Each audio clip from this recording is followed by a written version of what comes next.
Gospodarska zbornica Slovenije je v sodelovanju z Evro-atlantskim svetom Slovenije 18. novembra pripravila mednarodno konferenco Evropske unije in Ruske federacije. Jaz upam, da bomo s to konferenco tudi pomagali k razvoju tesnejšega gospodarskega sodelovanja med našim gospodarstvom, Republiko Slovenijo na eni strani in Rusko federacijo na drugi strani.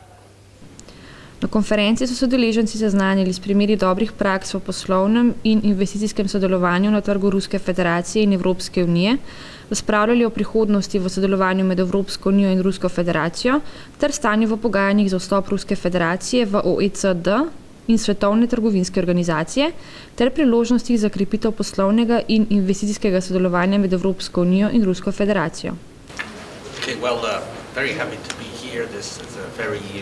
Timely event that comes right after the approval of the accession package of Russia and the WTO, which will create a very solid basis for further cooperation between Europe and Russia, and indeed between Russia and the rest of the world.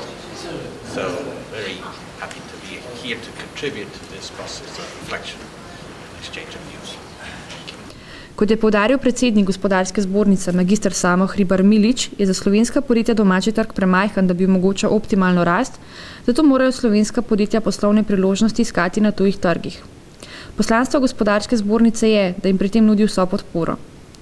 Izvoz tako ostaja gibalo gospodarske rasti v Sloveniji. Ruski trg ponuja pravzaprav neomejene možnosti, vendar se je treba boriti za vsako priložnost.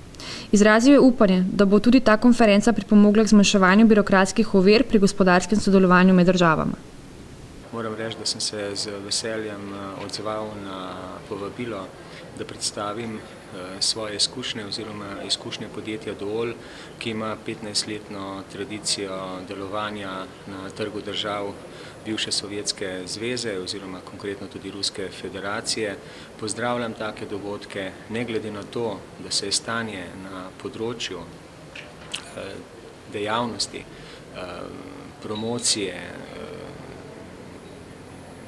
možnosti izvoza slovenskega gospodarstva v Rusko federacijo popravlja, je takih dogodkov, kot je današnji, še vedno premalo in veliko bo potrebno še delati na tem, da bodo dejansko vsa slovenska podjetja, še posebej v teh kriznih časih, začutila te možnosti in priložnost, ki jo ruski trg nudi vsem.